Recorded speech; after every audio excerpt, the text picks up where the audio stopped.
I can't afford to retire. A lot of would-be retirees are getting downright angry because they're not able to retire. They played by the rules. They did all the recommended actions. They worked hard all their lives. They saved. A lot of times years ago, we think about the banks, how they said, you know what, you put $100 away every month. By the time you're 65, you'll be a millionaire. Well, guess what? That didn't happen. And unfortunately, a lot of retirees or wannabe retirees are no longer able to retire. A lot of people now, 65, are saying, well, you know what, 65, 70 is the new 65, because they're saying not because they believe people are living longer, because there's a lot of advocates and governments that are pushing and saying, well, we're all living longer, and the propaganda is telling us we're all living longer, so therefore we can feel free to go work as long as we want. But that's not realistically the storyline. The underlying storyline is realistically more about how governments want to claw back on a lot of the pensions. I mean, it's no secret, we're seeing it all over with pensions getting pushed back from 65 to 67 in many countries. I know it's been chatted about here in Canada. And would you also believe that the banks like CIBC has found that they've polled numerous people that are on the verge of retirement and said, look, 66% of people that are age 65 say that's not going to happen. We're going to have to push this back. We're going to have to find some means or adjustment or make some concessions somewhere along the way. And 70% of those polled that were ready for retirement, or technically should have been ready for retirement, unfortunately are now in a position, well, they're saying, well, we're going to have to work some more. We're going to have to find some kind of side job, maybe work part-time and generate revenue another way, because the pension just isn't cutting it. Well, welcome back to The Hustle, everybody, and welcome back to The Grind. Let's talk about this today. People have been playing by the rules for years, and yet they are coming up short. And now, unfortunately, a lot of people are having to work into their late 60s, 70s, and beyond. It's unfortunate, and many people will never retire. We want to talk about that. Firstly, I also want to share with you, I took a drive down to Calgary this weekend, and, I shared with this last week how, the fact that I do truly believe we only live once, okay? And if there's hobbies and things that we enjoy doing, we need to kind of consider, make those things available. I mean, if you hold back and you resist the urge to enjoy some of those passions that we've always loved, or those things that you've always enjoyed throughout your life, that's going to naturally add up to a whole bunch of regret. And so we took a trip down to Calgary. I looked at the new car that I bought. It just showed up at the showroom. They cleaned it up. And I had a quick look, and we took possession of that car. Well, it's not actually at home yet, but the dealers are cleaning it up and getting it ready to ship. But ultimately, I'm going to share that with you in coming days and, of course, coming up. But for now, it was a busy week, and it was, the weekend was full of fun and frivolity. We went down to Calgary. We looked at, anybody familiar with the mall, Cross Iron Mills or Cross Iron, then we'll know that that's clearly one of those spots that everybody loves to go to when, in fact, they're down in the Calgary area. So we stopped in there. We kind of burned off about 4 or 5 hours in the mall. We pretty much put a lot of foot traffic, and we went in and out of just about every single store. It was a lot of fun. But again, we went primarily to check out the car. We were supposed to do a once-over, make sure everything looked, as it should have been. And ultimately, I just want to share that with you because I do want to start sharing more of our experiences, more of the things that I'm doing during my retirement years, because people have asked for it. And certainly I do feel compelled to actually share some of this great information, some of the things that I'm doing, because it's great to talk about it. But ultimately, let's show some of this. Let's expand on how we're enjoying retirement, because truly you do have to enjoy it. You don't want to be sitting in front of a TV or sitting on your rocking chair for 8 hours a day just burning time off. And we're around 16,000 subs. If you love the idea of retirement, if you also love the idea about issues at work and you want to talk about it, and you love my channel and watch the videos, it doesn't cost you anything. Please do feel free to hit that subscribe button for more. But back to reality, a lot of people are getting just downright ornery. I talk to a lot of people that are in their 60s, a lot of boomers, and they're saying, look, I wish I could have retired. I should have been able to retire, but I just can't come up with the retirement funds needed to keep going. I just can't do it. I can't afford it. And people are so frustrated. I know Gen X's as well would be normally looking down the barrel of retirement, but there's so many people that just can't quite get it done. They're always close. They're always, within what you could say an arm's reach. They're always like, well, I just got to finish off. I got 3 more years of my mortgage. I got 2 more years of this. But I know how this game ends. And I know, like, a lot of people, what I've seen is they've just got to get this. They've just got to tackle that. And it just never quite gets there. You might get close, or you might just get that paid off, and then you find something else comes up.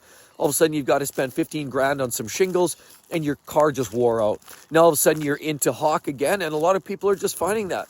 Well, I got to go back to work. And so a lot of people keep deferring their pensions. A lot of people keep deferring retirement. And when I say pensions, I know in Canada, for example, the CPP, you take it as early as 60 and as late as 70. Now, of course, the longer you wait, naturally, a lot of people are recognizing the longer you wait, the more you'll yield out of that. So there's this balancing act of sooner, but the fact is, we don't know how long we're going to survive. So a lot of people are saying, I want it now and I want to catch as much of that benefit as I can. While others believe, I've got a strong bloodline in the family. I'm just going to hold off and I'm going to take it a little later just because I want to get the maximum yield, the biggest payment, so that when I'm slower, that I'm able to actually capitalize and I won't have to work. So there's no right or wrong. For me, it was realistically get it a little earlier. But it's not the same for everybody. RRSPs, Registered Retirement Savings Plan, I know in Canada, 401ks and all these Roth IRAs and all these investments all have their own rules. And the RRSPs in Canada, the latest you can draw from that is 71 years of age. But in doing that, a lot of people are realizing now, the ones that are holding off. I know my dad, when he went back to work the second time, as I had mentioned previous videos, he actually had to, he noticed what it meant when you have a pension and all of a sudden you have CPP and now, of course, old age security. If you don't plan it and scale it right, you'll give all of your old age security back, because that's a top up. That could be as much as, $1,000 or more in Canadian dollars every month. But if you don't play it right and you exceed a certain threshold, you give all of that back. The government looks at this and say, look, you're working, you've got a full-time job, plus you're taking CPP. No, we're going to scale back. And old age security, you're not getting the benefits that you paid for. So there's this balancing act of survival. How long will I live? How long will the benefits run? Will my money keep up with me? Can I survive if I make it to 85 or 90? Do I have the funds for that? It's always a complicated affair, and that's why people are reluctant. And now more than ever, we're seeing people just deciding, I'm just going to keep working, just better be safe than sorry. I've got this job. I don't mind. It's not the best job. The boss is a jerk. But you know what? He kind of leaves me alone, so I'm going to keep on keeping on. But realistically, so what's happened? People were playing by the rules. They really were. When I came out, I started working full time. The rumors were, I had people influencing me, parents, certainly banks, and everybody else, the press. They were all saying, you know what? If you put $100 away every month from the time you start working at, say, 20, by the time you retire, you're going to be a millionaire. Well, I didn't see that. I've been putting money away ever since. And, I've got some savings, but it's not really adding up to the way that they described this rosy place. Not only that, a lot of people think, life. I'm going to save. I've got my RRSP contributions. You get into life, buy a house, get married. Most people get married. Not everybody, of course. But the next step naturally is to buy a piece of property, real estate, a house. The old American dream, white picket fence, a dog, and 2.5 kids. Well, things are changing these days. Less people are having that 2.5 kids. More people are going with 0.5 kids or none because they can't afford the cost of living. So that's one impact. But people, they get into their mortgages. Maybe you finally get married, time to settle down, buy that house. You step into the bank, you say, look, I make 80 grand a year. My wife makes 80 grand a year, or spouse, or whatever, common law. Collectively, we make 160 grand a year. And you know what? How much can we take out? And the bank runs the numbers, crunches the numbers. Well, you've both been working at least 5 years. So you know what? We're going to give you X, whatever that is. They say, look, over 25 years, here, your mortgage now, we can give you, based on this monthly payments, it falls within your criteria. You qualify for a $1.1 million house. Wow. And people are thinking, that's wonderful. Well, let's go shopping. And see, this is part of the problem. So you go shopping, you start looking for that house. And, maybe you don't go all the way in, but the bank said, you're good for it, right? So people go out there and they're bright-eyed and bushy-tailed, and they now all of a sudden think, hey, I've got all this money available. Oh, here's a great house. It's only $895,000. We're way under budget. See, that's the problem. A lot of people just become house poor because they look at what the banks will offer them.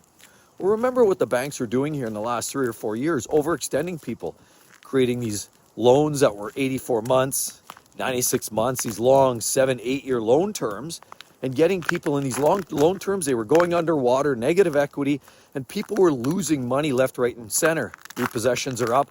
And it's a pretty good indication that the banks were enabling that.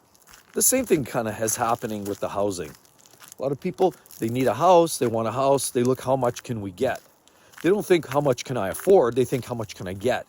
See, because the bank has all kinds of money. They can lend you till the cows come home. And see, that's the problem. That's the system that we all believe is there to look after us. We think the banks are our safety net. We think that they're only going to give us what we can truly afford. Sadly, that's not always the case. And realistically, people just go in way over their head. Same thing with cars and trucks. I mean, they're saying that over 10% of people buying new trucks these days, or cars, 10% are spending over $1,000 a month on their car payments. So now you're throwing $1,000 plus $3,000 on your mortgage per term. Now all of a sudden you find yourself really deep, and now you're house and car poor. And you do this for 25 years. Well, it's no wonder a lot of people all of a sudden find this in this conundrum. Then of course you see all these nice electronics, got to have the latest phone. And we've talked about this, being frugal to a point. Now I'm in a position now where I sort of see the finish line. I hate to say that, but that's just what it is. And so this is where I'm spending on a hobby of mine. But this is not the hobby, and the buying frugal is not the best practice when you're in your 20s and 30s and even 40s. That's the building years. Those are the years that you have to be doubling down on your revenue. You have to be doubling down on those opportunities, generate that money, the savings, the investments, and maybe holding off on some of those fun toys. You've got to live life. You've got to find that balance. Absolutely. But just remember, doubling down now just means life may be a little bit easier when it's time to retire. The unfortunate part is the system in general is a very capitalist society.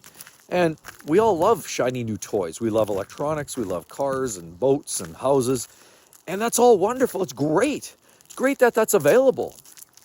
But the problem is the system allows us to loosely just spend.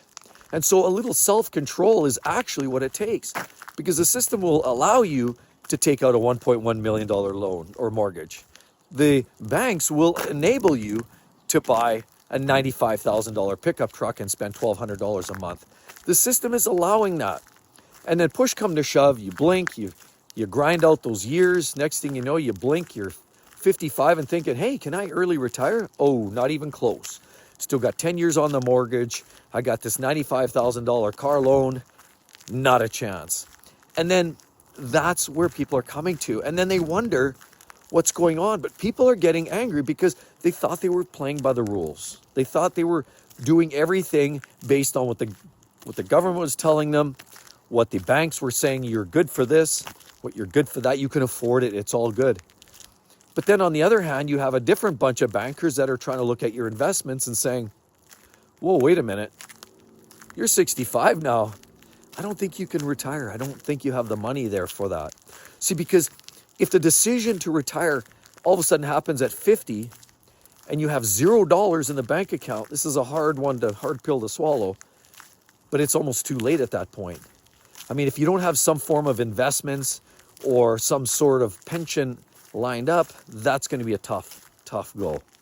But that's just where things are at right now. And people are just finding themselves not able to get into retirement because they played by these rules. They thought there was a safety net. They thought people were looking out for them.